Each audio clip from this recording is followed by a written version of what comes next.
سوال یہ کیا گیا ہے کہ ہم یہ دیکھتے ہیں کہ جی مسلمان گھرانوں میں پیدا ہونے والے لوگ مسلمان ہوتے ہیں، ہندو گھرانوں میں پیدا ہونے والے لوگ ہندو ہوتے ہیں، جو بندہ جہاں پیدا ہوتا ہے اسی طریقے سے وہ آگے بڑھ جاتا ہے۔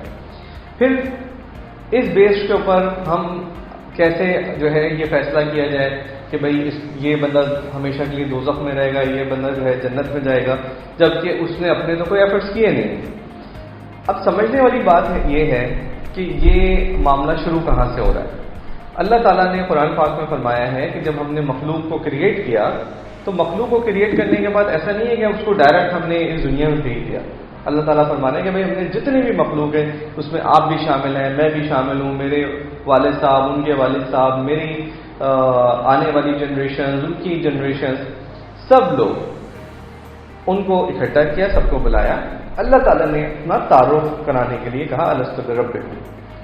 مخلوق نے اس بات کو سمجھا۔ اس بات کو سمجھنے کے بعد تمام مخلوقات نے جو اس دنیا میں آئی ہیں انہوں نے اس بات کا اقرار کیا کہ یا اللہ ہم تجھے پہچان گے، تو ہی ہمارا رب ہے۔ یہ ایگریمنٹ کے بعد اللہ تعالیٰ نے کہا کہ بھائی تم اب یہ بات تمہاری ہو گئی ہے ایگریڈ، تم اس بات کا قائم ہو کہ تم نے گواہی دے دی ہے۔ پھر وہ اس دنیا میں آئے۔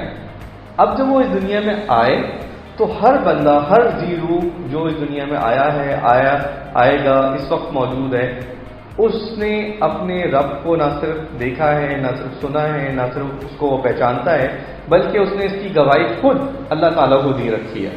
تو کوئی بندہ یہ نہیں کہہ سکتا کہ جی میں تو مجھ تک تو یہ پیغام نہیں پہنچا یا یہ بات میرے علم میں نہیں ہے۔ ہر جی روح کے اندر جو روح کام کر رہی ہے، جس کے ذریعے وہ چلتا ہے، پھرتا ہے، دیکھتا ہے، اس میں یہ پروگرام فیڈ ہے پہلے سے۔